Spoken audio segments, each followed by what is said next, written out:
Let's face it, you're dealing with hot things, you're dealing with oil, you're dealing with fire, sharp knives. Super dangerous, really. Super dangerous, Yeah. you know, you gotta be paying attention. Today we are going to be talking about our worst kitchen injuries.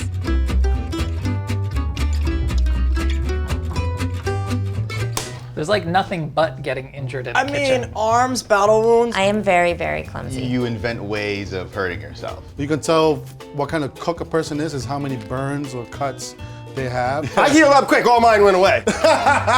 All right, so my injury, it was involved with brunch, which is my favorite service, by the way. Really? No, Yeah. it's not. Yeah, it's my favorite. I love Says brunch. no one ever, love ever brunch. in the history of being a cook. Put me in. Look, listen, any spot in New York right now, you want me to work brunch, come holla at me. I charge a lot of money for it, Yeah, though. you do. Come holla at me, I'll take care of you. Give me 4 pans, I'm ready. No problem. Yeah, so we were, everybody was busy getting ready for service. There was a bigger tray than this. It was the long one. Full sheet. Full sheet tray of bacon. It was Hot. cooked, hot bacon, oil Oh, I everywhere. know where this is going. Yeah. And so somebody had put it on top of a double stack Hot. oven. And I was running service. So I was like, yo, what the is this? Who put this up here? And I'm like about to rip somebody a new butthole, but then I pulled it and it splashed all up into my arm. So you pulled it and all that hot fat just Yeah. went bloop, And tsunami. then in a matter of like 30 seconds, it just bubbled. Like Instant a big. bubble. So I just took my knife and just popped it. Boom. And then all that came out and I ripped the skin off. And then I put the ointment on there, wrapped it up, and then plastic wrap. Saran wrap, that's and the then- move. And then I went and worked service. I literally fired that person because that was dangerous, man. It was still cooking up there, and the oven's at 500. You know what I'm saying? And that was the most like excruciating. That took 6 months to heal. That's Yeah. serious Yeah, burn, that man. was you excruciating. basically deep fried your Yeah. forearm. Went to the spot and they were like, "Yo, that's disgusting. You got to get out of work." I said, "What do you mean get out of work? Like who's Yeah, gonna no, work the that's egg serious. station?" Yeah. And not to belittle your forearm, but could you imagine, someone did that, a face. shorter person or any other, someone, Yeah. boom, on their face. You got to be careful. You got to pay attention.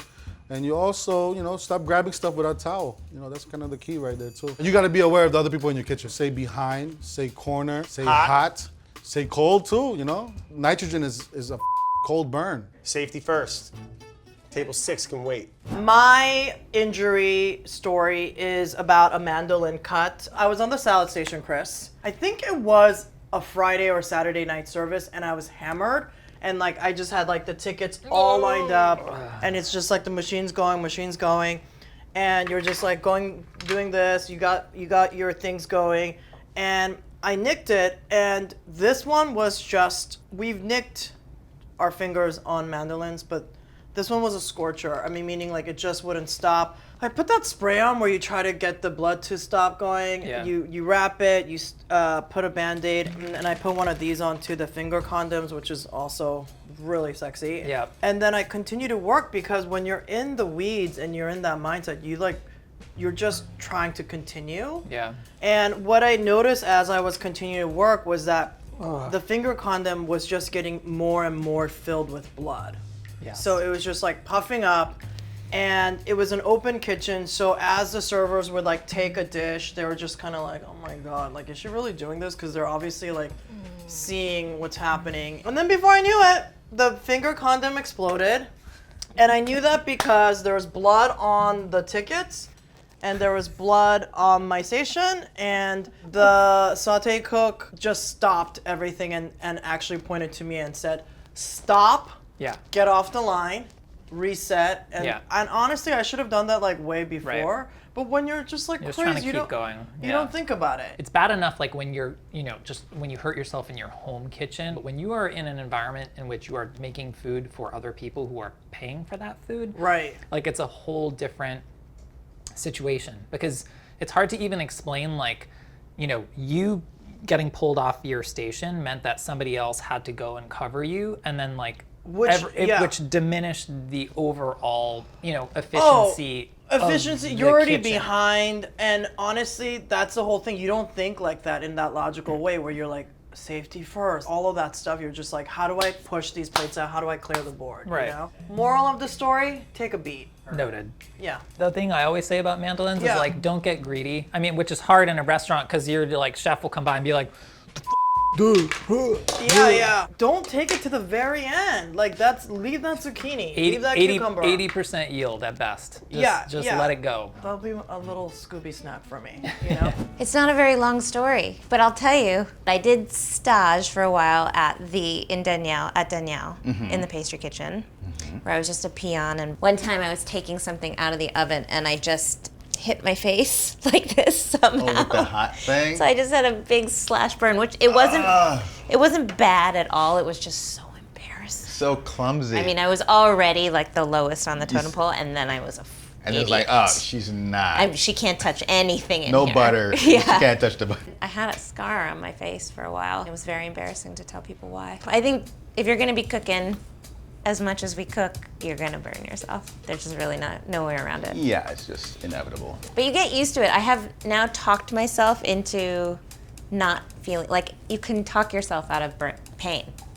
Have you noticed that? You've only burned yourself. I know, I've never been to the hospital with a burn or something like that, so I don't really know. I had a few injuries, nothing crazy in kitchens, more outside of the kitchen to be honest. But the one that came to mind was a few years back. It happened when we were shooting a video. Back in the day, we did a camping episode for It's Alive. You know, a guy cut his thumb off doing this.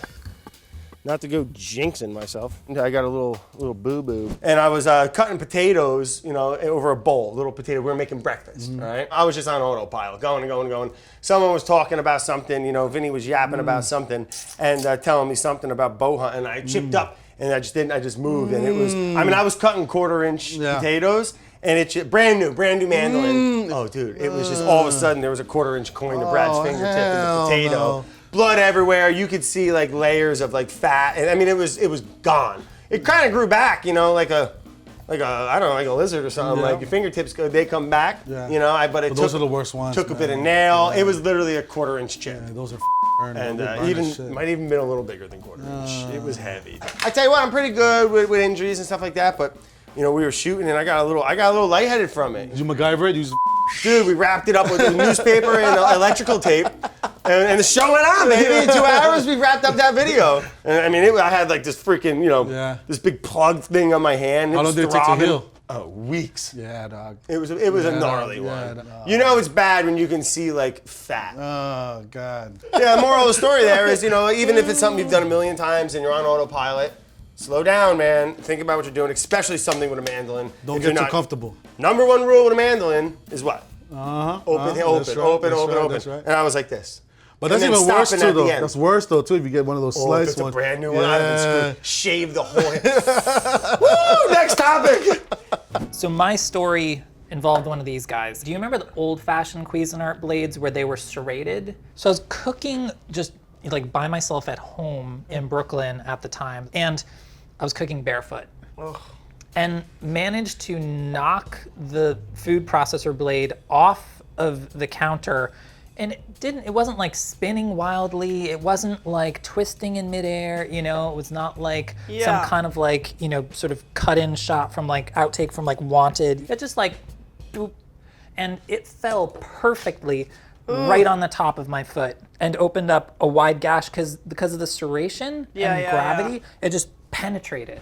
Oh my gosh. And I was like, oh, you know, and it's like, you know, you now have a bloody foot. Well, you're like seeing the blood first before even the pain kicks in, right? That second in which you have to ask yourself, how bad is this? Yeah. And in this case, like, it was kind of a bad one. And so it's like you are now like that person you swore you'd never become, like sort of stomping around in like a bandaged foot in New York City. Yeah. You know? Yeah. And like figuring out like, okay, what do I do? Go to the ER, this or that. I text a photo to my brother-in-law, who's a surgeon, and was like, how bad is this? Do you think I need stitches for sure? The question always with cuts is, do you need stitches or not? Do you need stitches? Yeah. And he was like, yeah, I think you're definitely gonna need stitches. Oh. But he was like, you know what? Let me take a break from work, come uptown, I'll stitch you up myself. I meet him at his apartment. I take a cab up there. He brings a suture kit, gives me a tetanus shot, you know, the painkiller thing, you know, stitch me up, boom, couple of stitches. Moral of the story. I mean, could I be in my running shoes still? Yeah, I could be, but I'm not. We have steel toe shoes in the kitchen. Yeah, like it's gonna take a lot you know, for a knife to kind of like go straight through that thing. It's Definitely. gonna certainly slow it down. But seriously, like take your time to like do everything like right rather Properly. than like rushing in. You Honestly, know, that was and one of having the a short view. One of the first lessons I learned also in a professional kitchen is the speed will come. If you know how to do it and learn how to do it right the first time, you're just gonna get better. Yeah, you got to respect the kitchen. My story, Tyler's kitchen. I am making fried tortillas. Okay. So usually there's a mold. You have to take a basket out, bend the tortilla, the raw tortilla, around it, and then just singe it in the oil like a deep fryer. So I'm standing on this end, and you're dipping it in. I had to do maybe 100, 150. Maybe after a while you develop a rhythm, and then you start thinking, I got this. And then I get distracted, and I dip my whole hand into the fryer. And it wasn't for long. But it's only me and my manager. You run to the pharmacy, which is around the corner. Burn cream, nothing's working. Pain, like crazy. Of course, in that world, you can't like leave because it's almost time to open. You know the pain where it actually hurts your brain? No. I went back to the pharmacy the third time, and the only thing there was preparation H. Okay. I'm like, hey, that might work. You know, it's numbing. Thing Why was didn't you that. go to the hospital? Because I have to work in like a couple hours. Hospital? I don't know. So I put it on. Ta-da! Preparation H? I use it every time I get burned. Who knew? The moral of the story is you respect the kitchen, get your ego out of there, because it will humble you. I was very humbled. Yeah. That's good advice.